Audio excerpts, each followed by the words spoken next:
Hello and welcome to Geekarati. For geeks, by geeks, and with geeks. Life below the earth. Welcome to Overtime. Brave enough to do battle with hideous monsters.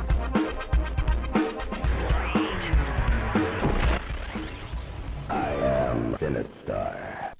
Hello, everybody. It's me, Christian Lindke, again, and I'm here for my second Geekside chat, where I just want to have a shorter conversation this time than what I did before, but I think 40 minutes was a little too long, and I'd rather do more around 10 minutes long, because I think that's more fair to you as the listener or viewer who happens to be hanging out and deciding that anything that I have to say is worthwhile.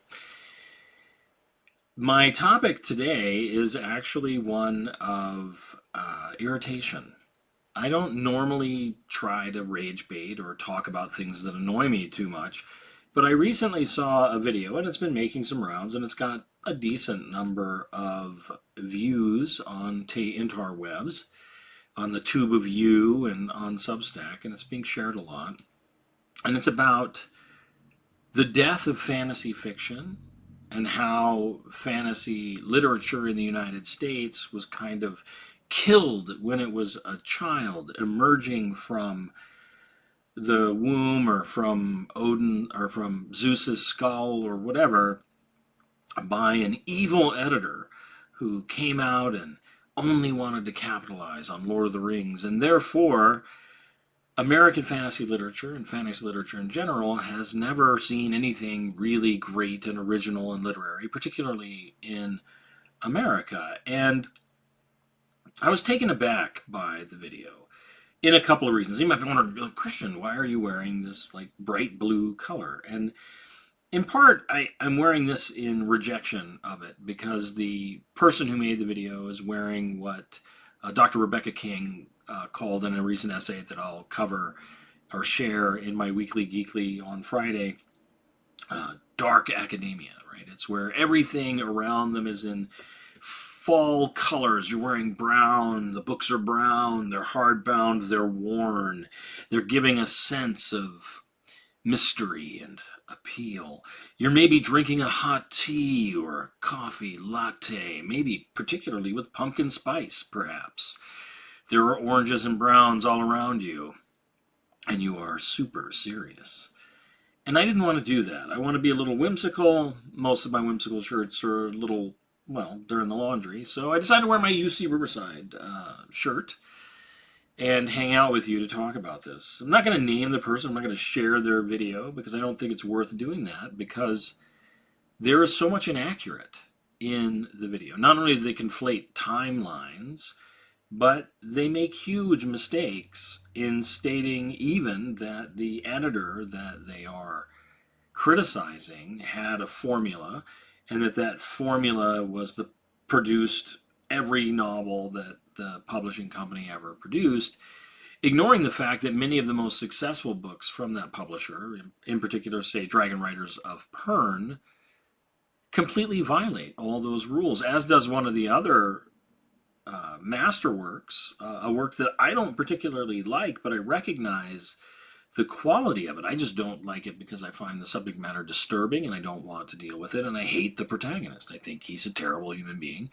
And that's the Chronicles of Thomas Covenant. I do not hesitate to say that Stephen Donaldson wrote a masterful series, and that it's worth reading if you're interested in something that varies from Tolkien. Certainly, it does, and does not adhere to the formula of good guys winning and nice guys and heroes being nice guys and things of that nature. It's a tremendously subversive novel series, and it was published by this evil publisher. And the same with Dragon Riders of Pern. The publisher supposedly doesn't publish any science fiction fantasy, and yet, once again, Dragon Riders of Pern is a very science fiction fantasy series. The dragons are dragons in name only. I don't want to engage in too many spoilers because Anne McCaffrey wrote a wonderful world that is well worth you participating and experiencing. The particular ire was given to Terry Brooks' book, The Sword of Shannara, and for its similarities to The Lord of the Rings and how the publisher leveraged that to have a great deal of success. And none of that can be denied. It was very clearly purchased because it had elements that were similar to Lord of the Rings, just like the Magician series or the various novels that take place in Dennis McKiernan's setting, or in Raymond Feist's Rift War series. Right, those are very clearly influenced by Tolkien and share many elements, and Sword of Shannara does too. But the series quickly deviates from that, to the point that the second book is literally about helping the girl you love turn into a tree. Yeah, that's a spoiler for a book that's 40 years old, so I don't care that I'm giving you a spoiler. It's literally about taking a girl you have fallen in love with and helping her turn into a tree to prevent demons from entering the world. And that's not particularly Lord of the Ring-esque necessarily. And to be honest, there's actually a good deal in Sword of Shannara that is not Tolkien-esque.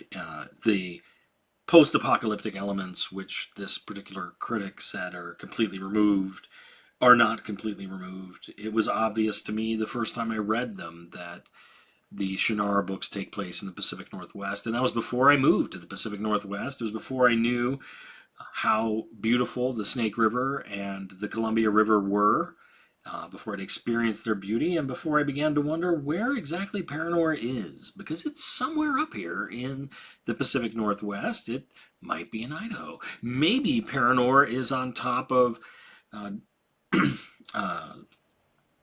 the nuclear laboratory in Idaho, where we do all kinds of amazing scientific experiments. Maybe it's close to Yellowstone. There are several places that it could be.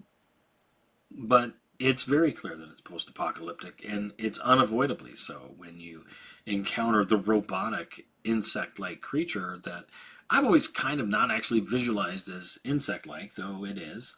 I always viewed it as a animatronic dinosaur, because that's what I pictured when I read the book. I'm like, oh, they're at a natural history museum kind of setting. They're in the underground, I imagine, in Seattle, which itself has an old city, and that's how I viewed that. I was like, oh, this takes place in Seattle. And when I found out the author was from Seattle, I was like, oh yeah, that's true. But that's neither here nor there. This is all nitpicking.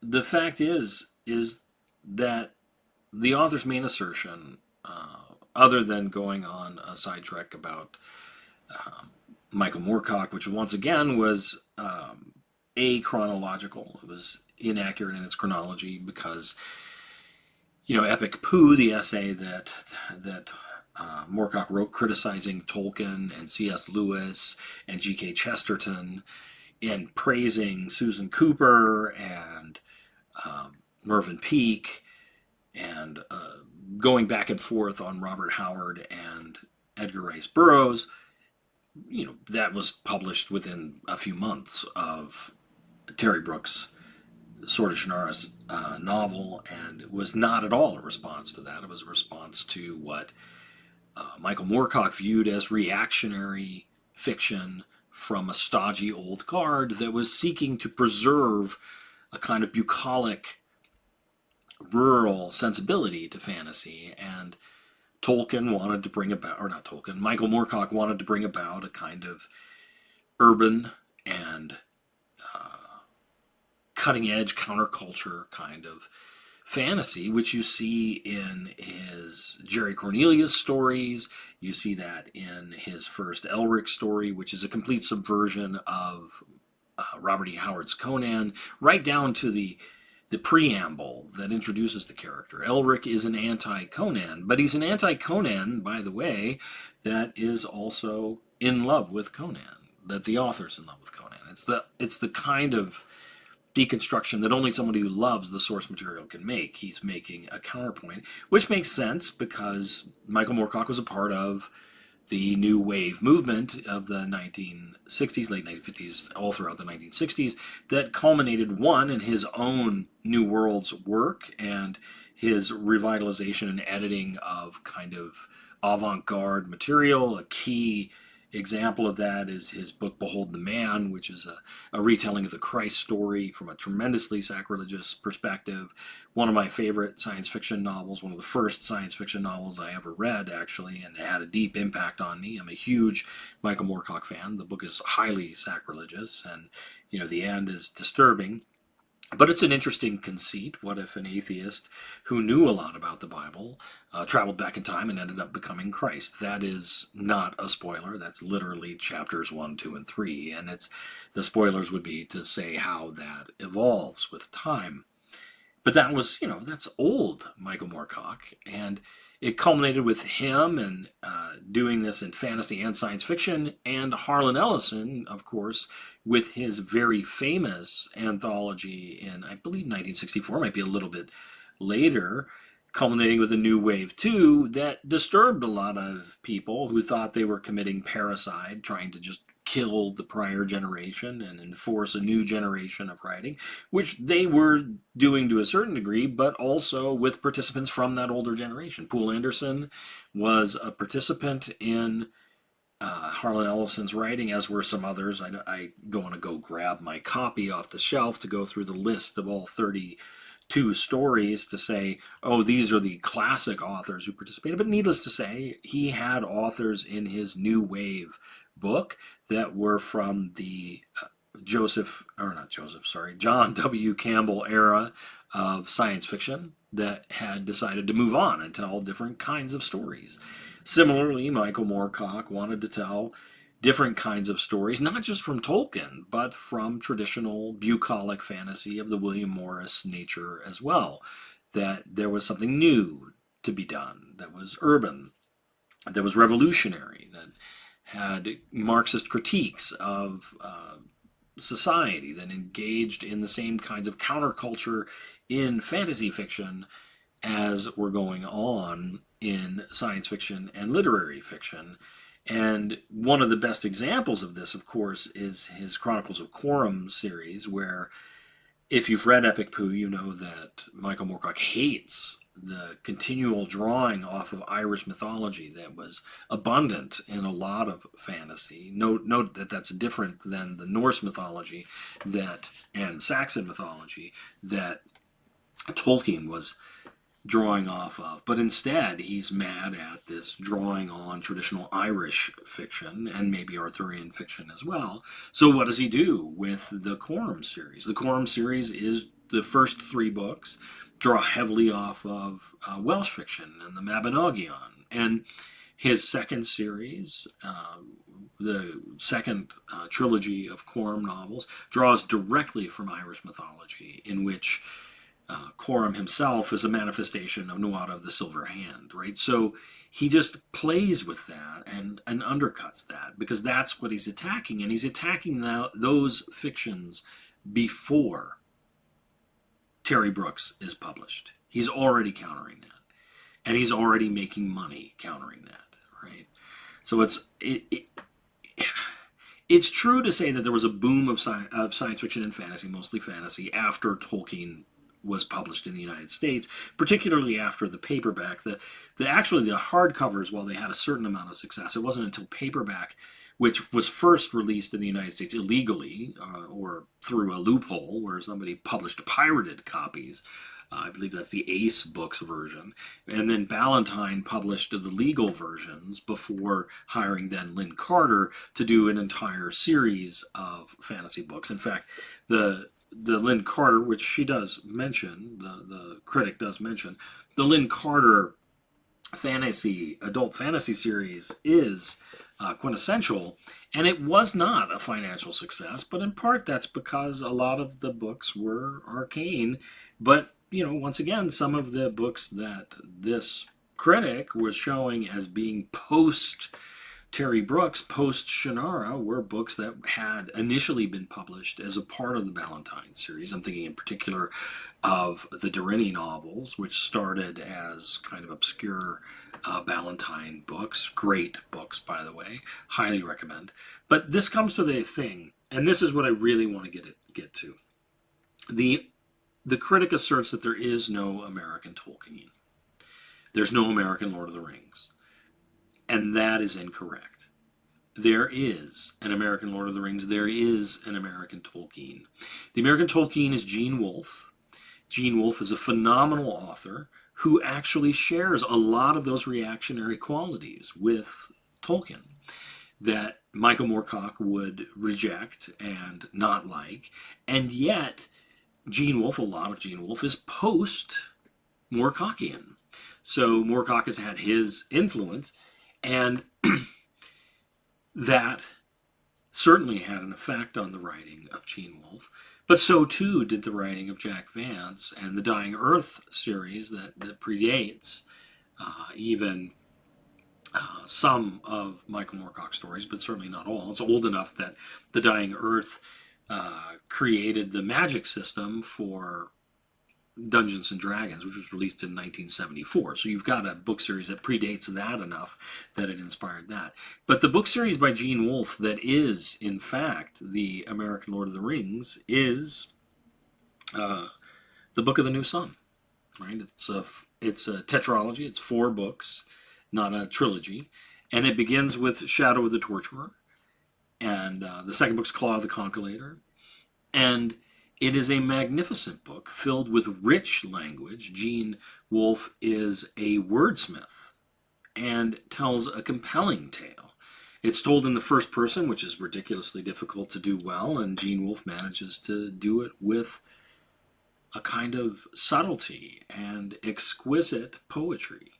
It is sophisticated. It is, by the way, once again, it violates the supposed rules of Del Rey in that it is a combination of science fiction and fantasy. It's science fantasy because it takes place on a dying Earth, just as Jack Vance's Dying Earth tales did. And American fantasy, I don't want to get into like all the greatness of American fantasy because there's a ton of great American fantasy that is not Tolkien-esque at all. There was the revitalization of the sword and sorcery movement. There's all kinds of stuff. I just don't really want to get into it, and I don't want to overly get angry at someone who, in my opinion, just demonstrates that they've read a lot about something, but they haven't read the genre. It seemed somebody who wasn't as deeply immersed in the breadth of fantasy fiction that was published throughout the 70s, 80s, and 90s, much of which is very literary, but rather decided to focus on Terry Brooks and maybe David Eddings, maybe a little Raymond Feist, and say that, oh, look, everything is the same, even though those are not all the same.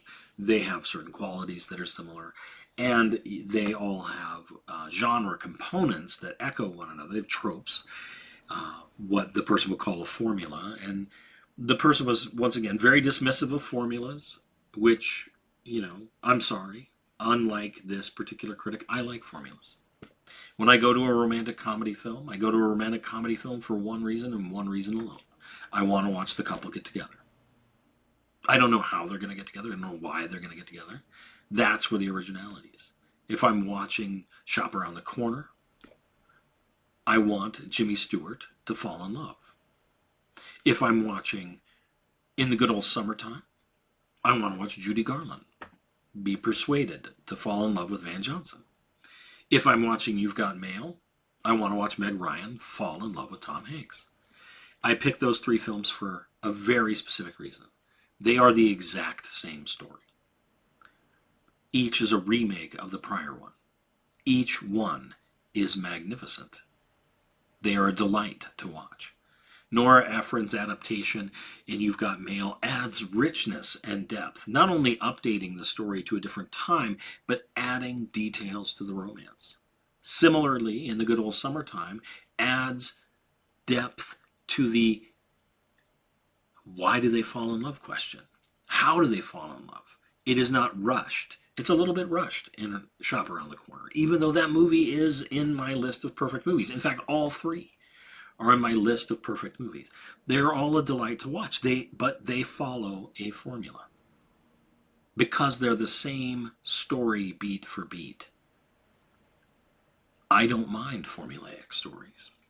I've read tons of Lester Dent. I love pulp fiction. And the way that the critic dismissed the work of Lester Del Rey writing for the pulps and saying those were for children. I don't know how many books I have that are filled with pulp fiction or reprints of pulp fiction. Michael Moorcock was originally printed in pulp fiction, or at least neo-pulp fiction, which is to say books with cheap paper, not even books, magazines with cheap paper that was meant to decay and be sold for pennies on the dollar. If she wants to lament with me the death of the short story or the novella and the importance of that kind of storytelling to fantasy, I'm certainly there. I think we have too much epic fantasy. I think we have too much romantic fantasy. But that's neither here nor there. That doesn't mean we don't have a Tolkien. We have a Tolkien. We have Gene Wolfe. Doesn't mean we don't have a Lord of the Rings. We do. We have a Book of the New Sun. We have these things. I'm going to leave this off. I know it's a huge rant, and it's probably not even long enough, and it's very scattered because I didn't write this out beforehand. It's not a script. I'm not editing this. This is just my thoughts. I'm not referring to anybody else's articles. These are my words. I'm not cribbing off of somebody else's notes. And in fact, even my critique of this particular person, who I'm not going to name, is entirely predicated on memory or based on memory of what the critic said that annoyed me so much that I probably didn't capture the full depth of their argument. But I'm going to leave it off with something that Gene Wolfe, the American Tolkien, said about fantasy fiction. So he's talking about how as a young man, a young boy, he read Tolkien and then read them with his wife after he married her, and then read them to his son as he was growing up. He continues by saying, "Surely I need not tell you that I read and reread these books.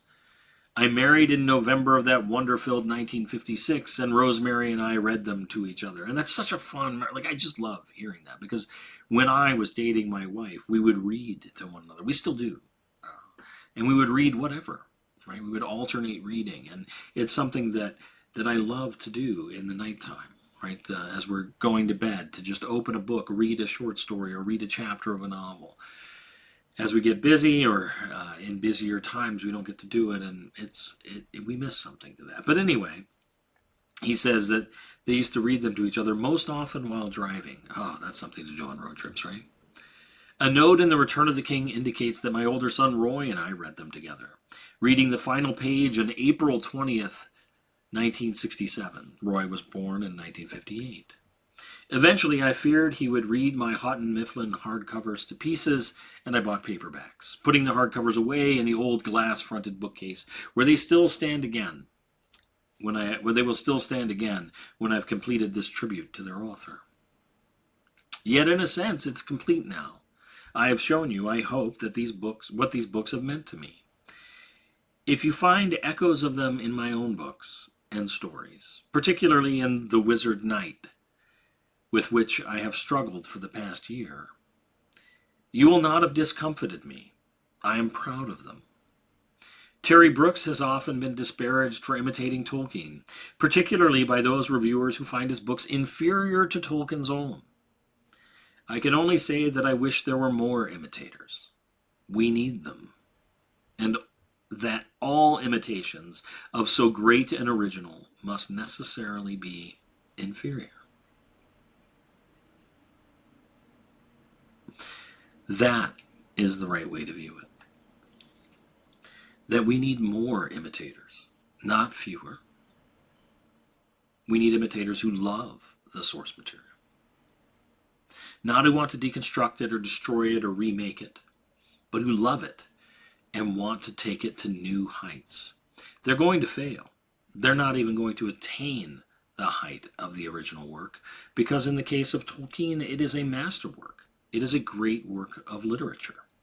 So too is Gene Wolfe's Book of the New Sun. You'll notice he didn't mention that in his commentary. He mentioned his more recent series, Wizard Knight, which is 2 books, Wizard and Knight, which, yeah, I mean, it's got elements of Tolkien in it, in the same way that David Drake's final novels had Arthurian stories in them. The Spark, which is a science fiction story adapted from Arthurian legends, which David Drake was deeply familiar with. But they're their own thing too. But they're an homage. And they're wonderful. And I wish that we spent more time celebrating the literature we love, rather than taking time to critique an editor who published a lot of literature that we love. We may not love every book that's on the shelves today. I certainly don't. I've said before that romantasy is not for me. It is not my genre. It is not my choice. I wish that there were more imitators of Tolkien. And I wish they would finish their books. I want more Brandon Sandersons. I want more Naomi Novik's. I want more Larry Correa's. I want more Stephen Bruce's and Emma Bowles. And I want more Susan Powicks. Susan Powicks is a mentor of mine and a great science fiction novelist. And I don't use great lightly. She's underappreciated, but her works speak for themselves. I particularly recommend her book, The Necessary Beggar, which is fantasy that takes place in the modern day. It is a wonderful work. And that's what I think we should do. I think we should spend less time complaining, which is why even as I'm complaining, I'm trying to find things to recommend to you. Because that is what I think is useful.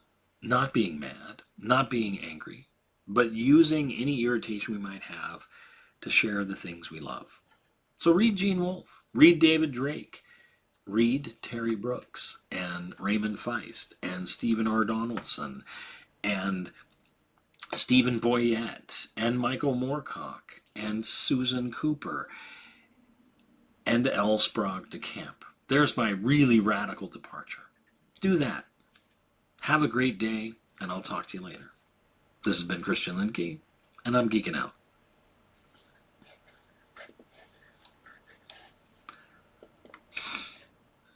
Started out with a blog and a mic, talking RPGs and Friday night fights. Double tap to play, roll for your fate. Geek Karate's back and the takes are great.